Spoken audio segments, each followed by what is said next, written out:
Welcome back to another episode of the IFC's Individuation podcast. I'm Dr. Lahab Al-Samarrai, and with me today, as always, the Wrecking Crew. Dr. Eric Tomlinson and Dr. Lisa Hong are with us as usual. We've been out for a while. So after a couple of weeks off, we are ready to hit the books again. We're going to go back to von Franz's The Hero's Journey. And we are going to go with today, we are going to read something special from the Navajo. It's an origin myth. And Dr. Eric will start to read it, and then we will go into discussion. So, Dr. Eric, without further ado, shall we start? Be happy to. Good to see you both. Welcome back to our friends.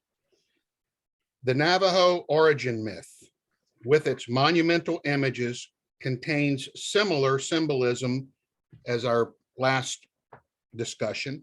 Although a detailed discussion of this awesome vision of the beyond lies beyond the scope of this work, we summarize here a short part. The brothers visit their father. Etsanatlihi, the woman who changes or rejuvenates herself, and Yokai Etsan, the white shell woman, each gave birth to a boy, the two hero brothers. The brothers soon embark in search of their unknown father, the carrier of the sun. And after shooting at sacred birds, they followed 4 tracks on a sacred path. From there, the boys came upon a hole in the ground with a ladder protruding and smoke rising. It was the skylight of the underground chambers of a very old woman, the spider woman. She told them of the 4 places of danger they would encounter on the way. Rocks that crush the travelers who pass between them, reeds that cut people to pieces, cane cactuses that tear humans to pieces, and boiling sands that will cover whatever moves. She gave them the talismans to subdue their enemies, a feather of the alien gods, and a life feather to preserve their lives. She also gave them a magic song about pollen to soothe the anger of their enemies. The brothers went out and indeed met all 4 dangers. These dangers turned out to be people, but when the brothers sang their pollen song, they were allowed to pass unharmed. At last they came to the house of the sun. There stood ominous sentinels, 2 bears, 2 serpents, 2 winds, and 2 lightnings. Again, singing the pollen songs, they were able to pass unharmed. The house of the sun god was built of turquoise. It was square like a Pueblo house and stood on the shore of a great water. The sun god found and unwrapped the bundle in which the brothers had been hidden, and threw them first upon great sharp spikes of white shell that stood in the east.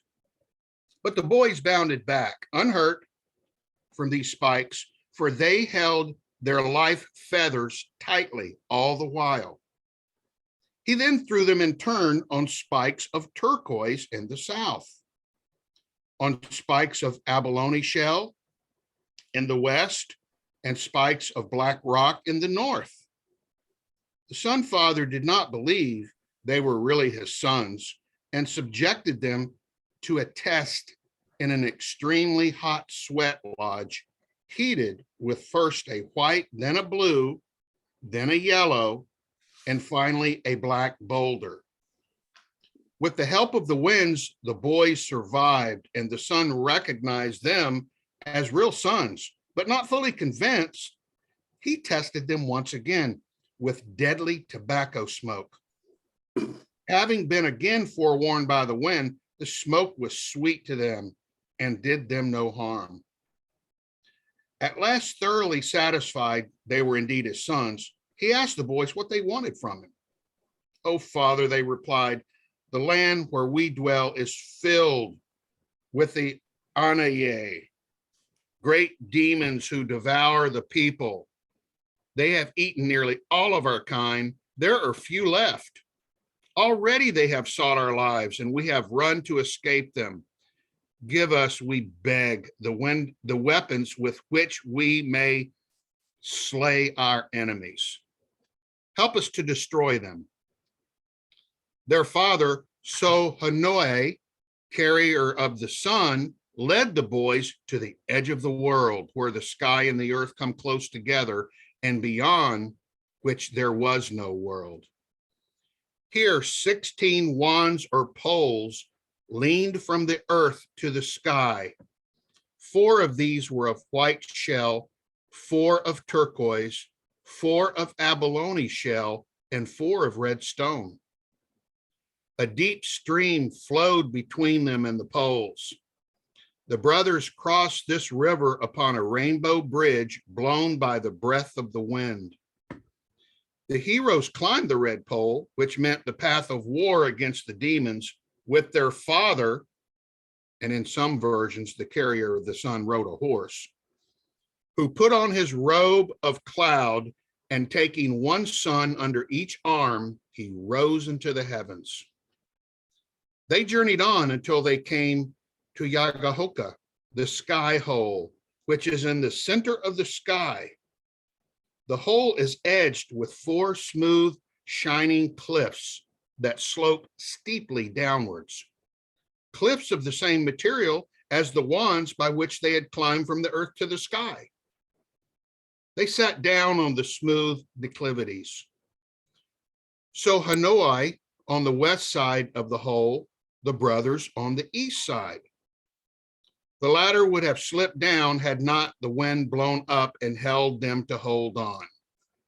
Then, according to his promise, their father spread a streak of lightning, made his children stand on it, one on each end, and he shot them down to the top of So-Sil. And that is the story. Okay, so what we have is a creation myth. And in the creation myth, this is not the whole myth. This is a summarized version of the myth. We have the 2 brothers, and the 2 brothers embark on a long journey to search for their unknown father. And their father's job is to hold the sun up.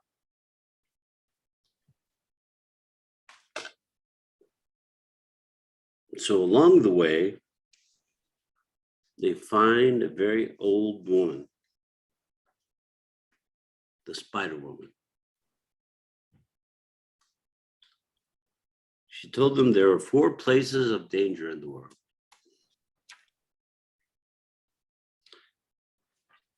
That they would have to encounter on their way.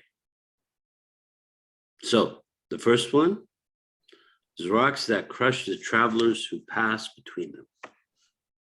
The second, reeds that cut people to pieces. The third, cane cactus that tears humans to pieces. And the fourth, boiling sands that will cover whatever moves. So she gives them a magical spell to keep them safe. She gives them a talisman to subdue their enemies. The first of the talisman is a feather of the alien god.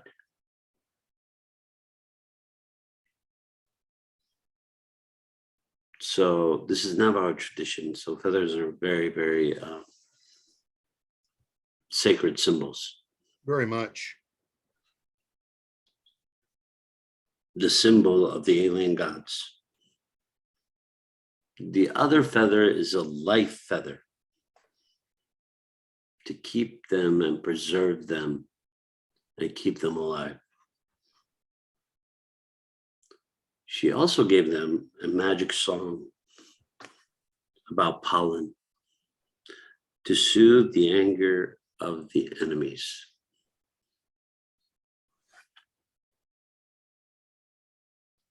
And so the story goes, the brothers go out to meet the dangers and the four dangers, and they are able to get through the four dangers.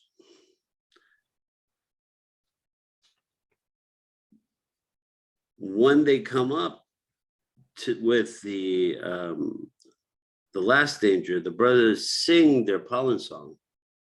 They were allowed to pass unharmed. Now they're trekking towards finding their father. So they find their father. So let's talk about creation myths before we go on. So creation myths are about how we came about on this planet, where our origins come from. So each group of people has a story about how humanity became humanity, how this world started being populated, how it grew, how it became to what it is. In this one, the two brothers go to their father who lives in the house of the sun. There stood ominous sentinels, two bears, two serpents, two winds, and two lightnings. So a set of four in twos. So that means that each brother had to pass the task. There's two bears for two brothers, two serpents, two winds, two lightnings. Again, they sang the pollen song. They were able to pass unharmed. So they come to the house of the sun, and or the sun god in this case. And the house is built out of turquoise. It was square like a pueblo house and stood on the shore of the great water. The sun god found and unwrapped the bundle in which the brothers had been hidden. Threw them first upon great sharp spikes of white shell that stood in the east. But the boys bounded back unhurt because they had the feather of life. So he tries to kill them. From these spikes, for they held their life feathers tightly all the while. He then threw them in turn on spikes of turquoise in the south. So first, he throws them on the sharp spikes of white shell that stood in the east. Then, when they bounced back, he threw them on the spikes of turquoise in the south. So white shells in the east, turquoise in the south. On the spikes of Babylonian shell, Babylonian is a yellow iridescent in the west, and spikes of black rock in the north. So the four corners. So we always hear the number four. The number four is very significant, it keeps coming back. This is a symbolic number of wholeness. In Jungian psychology and other mythology, the number four comes back over and over and over and over again. The four pillars, east, west, north, south, the four corners of the earth. The Sun Father did not believe they were really his sons and subjected them to a test. In an extremely hot sweat lodge heated with first a white, then a blue, then a yellow, and finally a black boulder. So these are basically primary colors.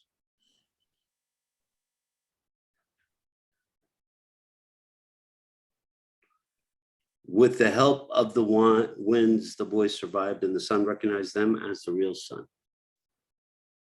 that they are his real sons. But still, he wasn't fully convinced. He tested them once again with deadly tobacco smoke, but having been again forewarned by the wind, the smoke was sweet to them and did them no harm.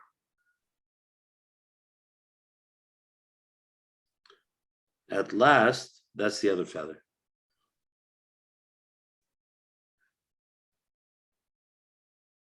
No, that's the other defense that she gave them, which is the wind. At last, thoroughly satisfied they were indeed his sons, he asked the boys what they wanted from him. "Oh, father," they replied, "the land where we dwell is filled with Anai, great demons who devour the people." So they lived in the underworld. And in the underworld, there are monsters, demons in this case. And they devour people. And they've almost eaten all of them. There's not any of them left. They have eaten all of our kind.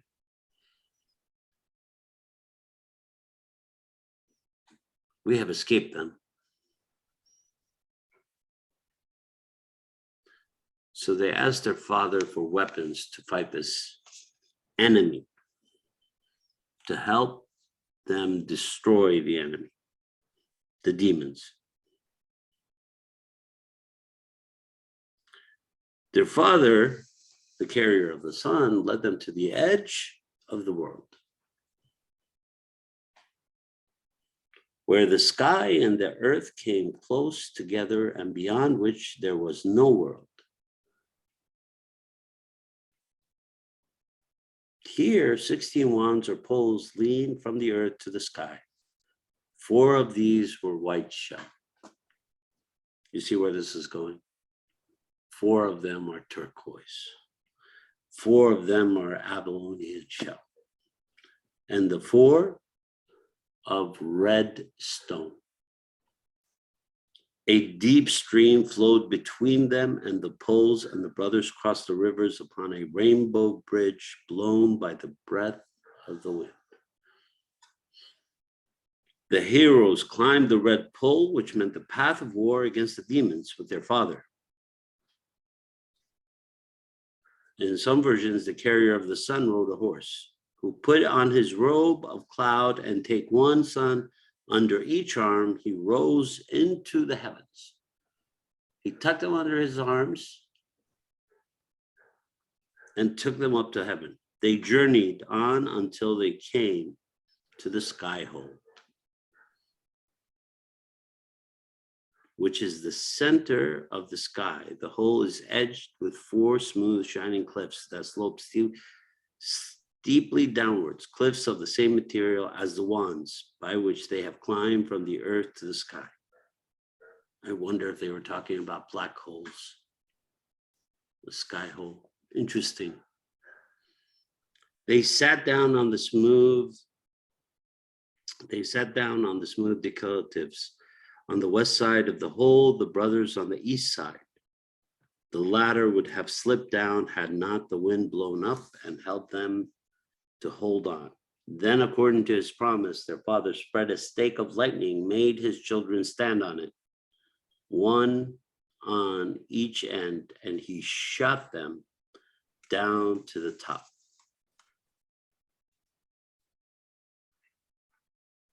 Okay, so the hero's journey is a magical one because the heroes are trying to defeat these fantastical creatures, demons, that consume humanity.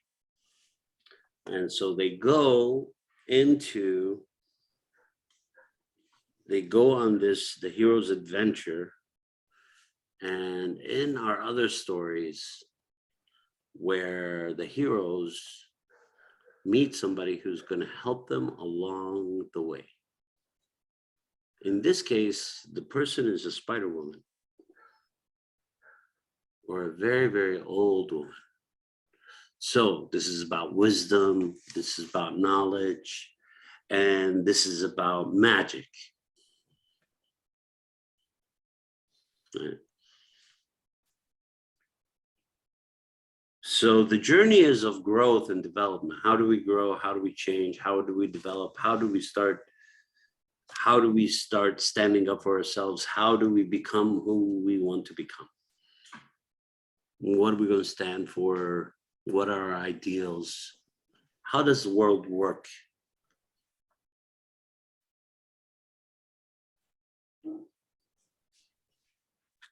So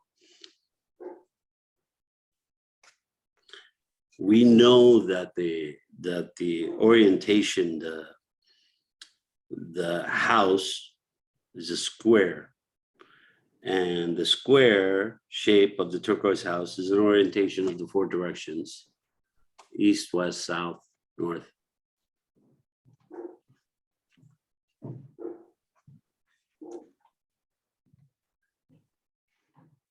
So there are other stories with the number 4 again. The 4 steps, the 4 sentry animals or sentinels, 4 tests, 4 spikes, 4 colors, 16 pillars, the square hole to the earth. This is related to the fact that this is a solar myth. The sun wheel, the symbol of the sun god, is often shown divided into 4 squares.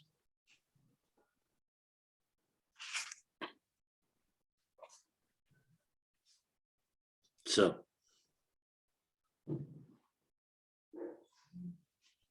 what do we think of the story? I love this story. Isn't it a great it story? supercharges me, gets me really excited because it's just the beginning of so many adventures these brothers are going to go into. Yeah. Because very much like the Virgin Tsar, these brothers are following an instinct, which is all happens to be a sacred thing. They hunted sacred animals, followed in these symbolic footprints, and they happened to fall into a path. Thereupon they met a spider woman, just like the Virgin Tsar, these old ladies who are witches, Baba Yaga kind of situation, yes. Ladies who live in shadows, but live in the present earthly world, but are harbingers of the beyond, or can access the beyond. And so the spider woman does this thing, and she's able to give them talismans, and they are traveling. They were challenged, they kept honest, and they succeeded. They followed their word, and they were able to gain purchase with their father, who brought them to a black hole in the cosmos. Yes. They are going deep. They are going deep. And then they get sent down on a thunderbolt by their sun god father back into the earth on top of a mountain. Yeah. Wow. Yeah. I'm really excited about this story. Yeah. I think we should. It's the first time I've seen in a fairy tale where people actually completed their entire journey. I know this is a summary of the other story, but they completed their entire journey and then was allowed to live in peace. Yeah. It's just incredible. Yeah. That's it's a good one. It's a good creation myth. I like this creation myth. Yeah. So maybe they are reborn into that earth, and who knows what journeys they're going to go into now. Absolutely. Yeah. And they went through the looking glass. This is yeah, it's fascinating. Go on, Eric. Yeah, I have a question for you. This is a Jungian / archetypal question. I'm not sure. I just thought maybe you'd have an idea about it, because the original Americans on North and South America, 1,500 years before Europeans ever came here, we have numerous places where they have built their buildings and temples align just like you talked about. North, south, east, west. They're built so perfectly that at the summer and fall solstices, the sunlight shines down right on top down their main walls. And then the rest of the building is a calendar. And they believed not just in 4 directions, but they believed in 6. They had the north, south, east, west. They managed their buildings after this. And I'm talking from southern Mexico all the way to where these pueblos are living right here. Same kinds of buildings. These people never even met, and yet they're building the same kinds of buildings. But they also have 2 other directions. One is down, straight down, and one is straight up. And the down one, I understand, because it's birth. That's why they met the Spider Woman down there. They're emerging into the creation. They're being born when they come out of there. And their goal throughout their journey is to go straight up to the sky. So I'm just wondering what the number 6 indicates beyond the number 4, or in addition to the number 4. Well, that's it. Interesting.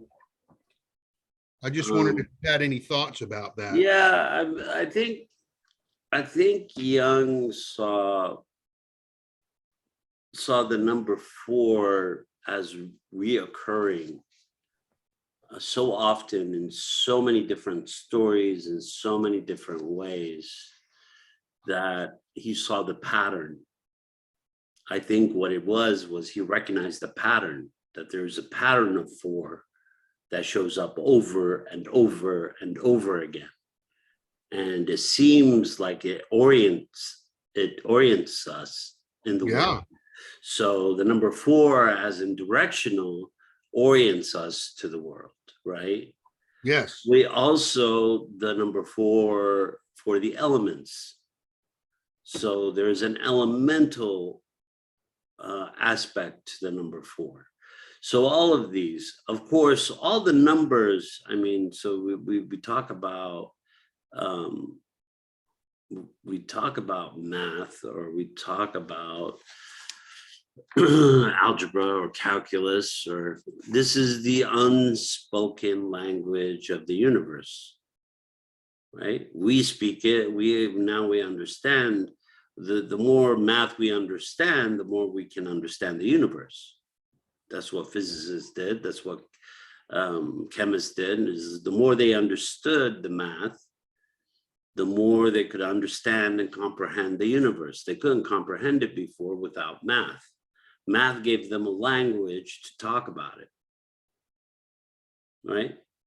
So I think what Jung would say, not to quote him or anything, but I think what he would say would be that the number 4 divided by the number 2. So it would be that because the above as well as below is a symbol of the opposites. It's the connection of the opposites.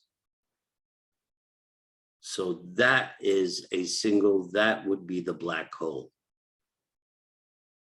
The black hole would be, because what happens is as you said very well, that they are born deep within the womb, deep within the unconscious, and they come through the unconscious. Where do they go? Right? They appear because they're in the underworld. There are demons eating people. They're in the underworld. Right? So they come up and they fly towards the sky. They're coming to the sky. They're going to the sun. Right? And so they have to fight these steps. So I think Jung would think that it's the number 2 and the number 4.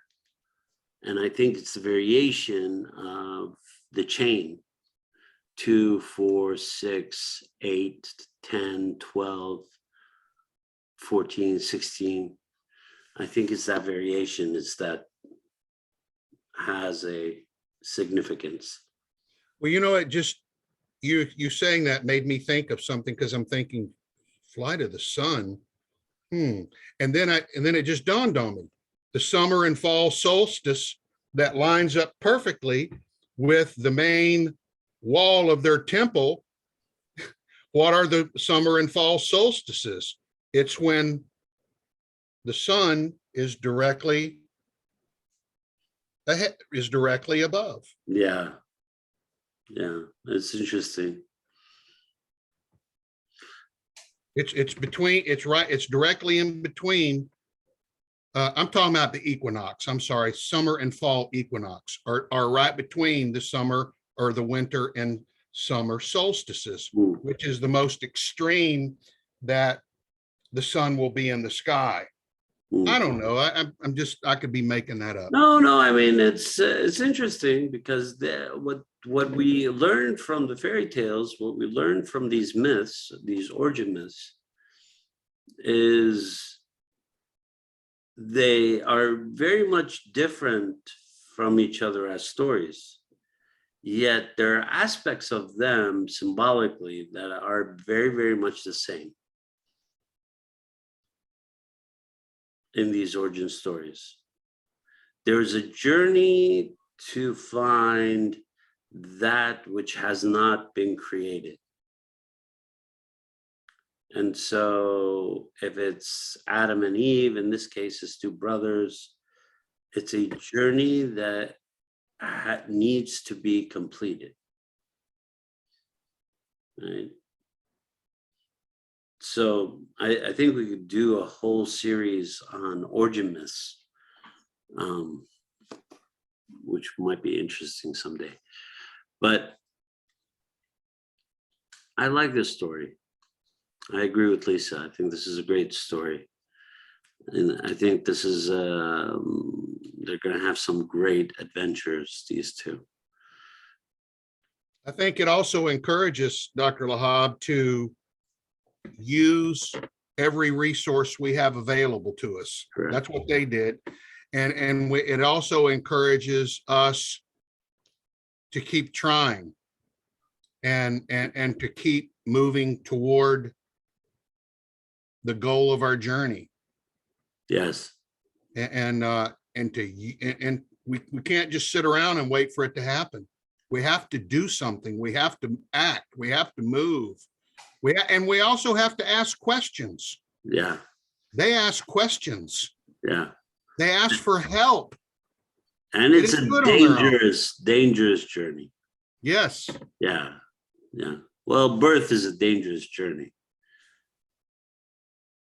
So it's from the beginning, the journey is treacherous. And those who are lucky enough to stay around long enough to kind of complete the journey are the ones that end up writing the tales, the stories that we're reading. It's the people who were able to complete the journey. So, yeah. Oh, I misspoke. I just want to clarify something real quick. Sure. The equinoxes are not when the sun is directly overhead. What I remember seeing is that their main wall, when the sun was directly overhead, they had the wall set up in a way to where there was no shadow on either side of the wall. The shadows were gone. At the precise moment, the sun was directly overhead. Interesting. With no shadow. Yeah, no shadow on either side. With no shadow, you exist as pure energy. The shadow is what makes us what we are.